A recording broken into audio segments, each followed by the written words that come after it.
nga ngayon, dapat nga bang matakot sa trangkaso? That's after news that Barbie Sue's Meteor Garden Sanchay had it at kinalaunan ay humantong nga sa pneumonia. Look who's making a house call today. Live in our studio, the doctor next door, Dr. Dex Macalintal. Welcome back to Afternoon Delight. Suki ka na namin dito. Maraming salamat for the invitation. Yes. Dex, maaari ka ba naming alokin ng influenza-free lugaw at pakot baboy? Masarap yan. Ayos yan. Ako na unang magtatanong doon. Sige. Okay, marami sigurong Pinoy na magsabi na, trangkaso lang naman, bakit kinatakot? Trangkaso lang yan. Yeah. Well, kasi yung nangyari kay Barbie Sue, hindi naman natin alam yung full story pa. No, kasi wala pa namang binabanggit ang mga health authorities nila doon. At saka yung mismong nagtingin sa kanya, wala namang statement na sinabi. Sinabi lang influenza-induced pneumonia. So, kapag sinabi natin influenza-induced pneumonia, ito ay isang viral infection na maaaring nagdulot ng lagnat, no, ng sipon, ubo, kasi respiratory pa din siya, pero lumala. No, bakit siya lumala? Maraming dahilan. Pwedeng nagkakaroon kayo ng weak immune system, that's number one. No? Hindi natin alam kung anong state of health ni Miss Barbie Sue noong siya ay nagkaroon noon. Correct, kasi wala namang medical history. Kasi walang medical history. So ito ay we are just taking a look at it ng face value. No, ano ba yung influenza-induced pneumonia? So yun, no, yung pwedeng lumala na viral infection. Doc, may tanong ako kasi may nabasa ako dyan na parang apparently they were in Japan for like may set of activities sila. Isa daw doon ay yung parang mag-hot bath sila. Yung changes in temperature, pwede ba talagang makalala yun? Because apparently she wasn't feeling well daw, pero tumuloy pa rin daw sa mga activities na nakaset. Maaari, kasi nga kung siya ay meron ng parang not feeling well, baka may viral infection na rin siya noon eh. Tapos na-superimpose pa nito. Kasi katulad ito, salamat sa balita, kasi yung ko lang din narinig yan. No? So, changes in temperature po pwede talagang magkaroon ng problema sa katawan. So, kapag ganyan, kapag katulad nito na sobra yung lamig din no, sa Japan, winter season, tapos may influenza outbreak pa sila, so pwede din siya nakakontract doon ng ibang strain. Baka pag nung dumating siya doon, meron na rin siyang strain na iba. Kaya baka lang, no, again, ito po ay baka lang kasi hindi nga natin alam yung mismong kwento. Baka nagkaroon siya ng superimposed infections na hindi natin alam. Mula pa nung ilang siglo na nakaraan, ang mga strains ng influenza ay nakakatakas palagi sa mga inobasyon ng mga bakuna natin at nag-mutate into something new at talagang desidido siyang patayin talagang isang katauhan.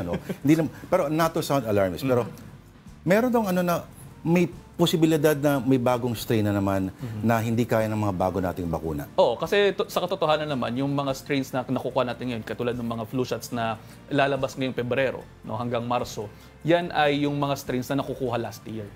No, so, ganun yung nangyayari. So, hindi mo naman mapipredict ano magiging strain ngayong taon na to. So, hanggang sa flu, late pa rin ang Pinoy? Hindi, kahit world market yan. Okay. So, siya, talagang yan ay kung ano yung mga more recent naman eh. Pero so, para maprotektahan kayo dun sa ano yung meron sa ngayon sa mundo.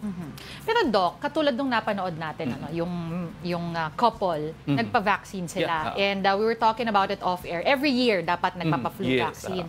Pero kung yung vaccine mo, posible na hindi naman pala umepekto dun sa strain for this year, ano pang pwedeng gawin ng mga tao to prepare themselves? Dapat ba may baon kang antibiotics? So, paano ba pag nag-travel? Ang flu kasi, since it's a virus, hindi gagana yung antibiotic. No? So, that's number one. Hindi nyo kailangan antibiotiko sa ganito. So, anong babaunin? Ang babaunin nyo, yung mga antipyretics lang. Mga paracetamol ninyo, sapat na yan kung meron kayong mga sipon, ubo, yung pang sipon at pang ubo.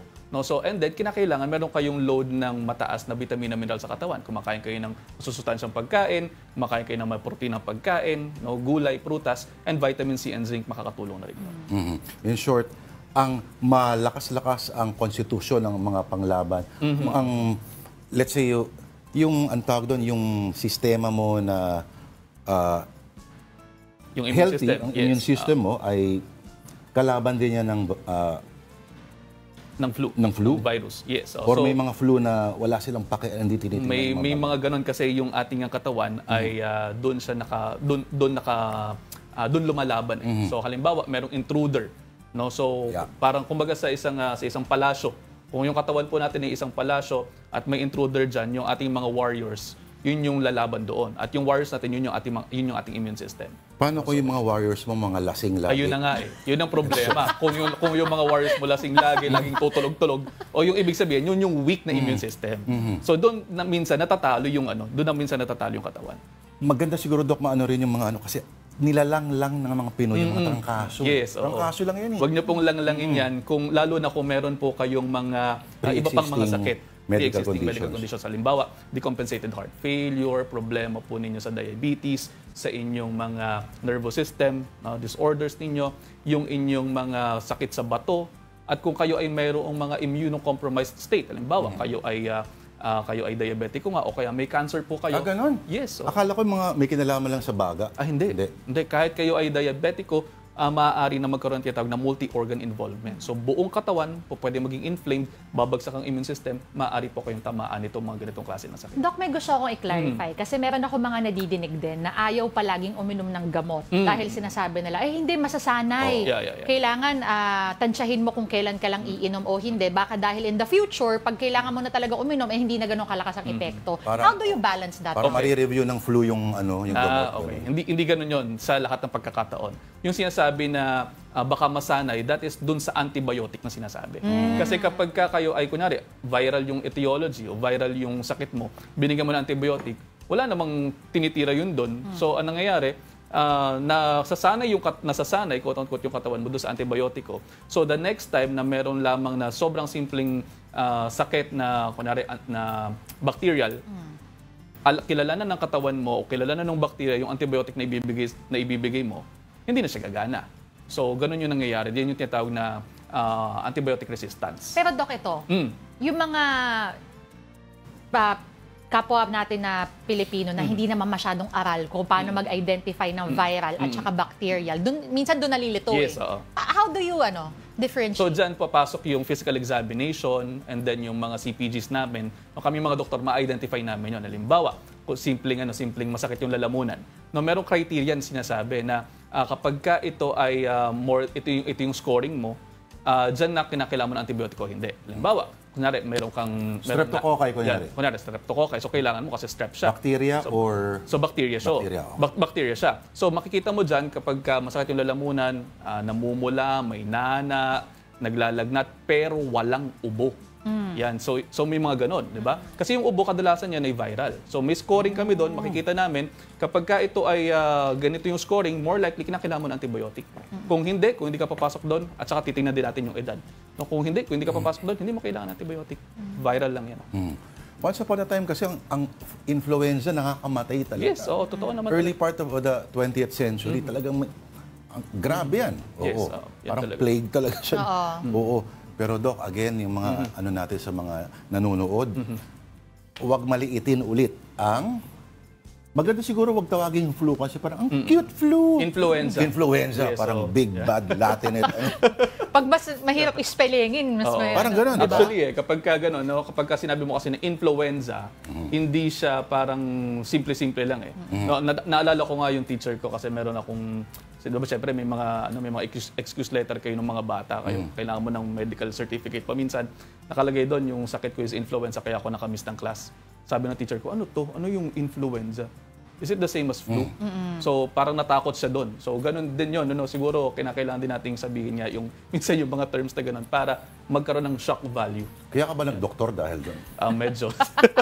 Kasi ang isang in charge sa education system ng bansa, hindi alam kung ano influenza. Kaya nga flu. Yun, ganun na nga eh. Yung teacher ko siya noon. Parang diba? I hope hindi sa medicine school. No. It's not. Ano siya? Nung grade school ako. Parang grade 3 yata. Ito ba yung influenza? Parang ganun. Alright. Doc Dex, pa-plug naman. Baka may mga dapat silang abangan. So, abangan po natin ang mga susunod na episodes pa ng Dr. Next Door, siguro sa Season 3. Kung magkakaroon tayo ng pagkakataon dyan. At sa face-to-face, kapag ka po kayo nakita nyo dyan, makiki-like and share na rin po at itag nyo na rin ako dyan. Masaya doon, Doc. Masaya din. Nagbabaon ka ba lagi ng mga pampakalma doon sa face-to-face? Ako mismo nagtatake ng pampakalma bago. Gamit yung S2 mo. Hindi naman. More of mga pampakalmang tsaa, ganyan. Alam mo, mamaya, tatanungin natin, Doc Dex, ano pinaka nakaka-stress na hindi flu case pero doon sa face-to-face? kung ano yung talaga na-stress talaga siya. At kailangan niya, Off-air na yan, off-air. Off-air na yan, Off-air na. Okay, but again, we'd Doc like Dex, to thank thank you. Yeah, Doc anytime. Dex Makalantal for joining us here in the studio.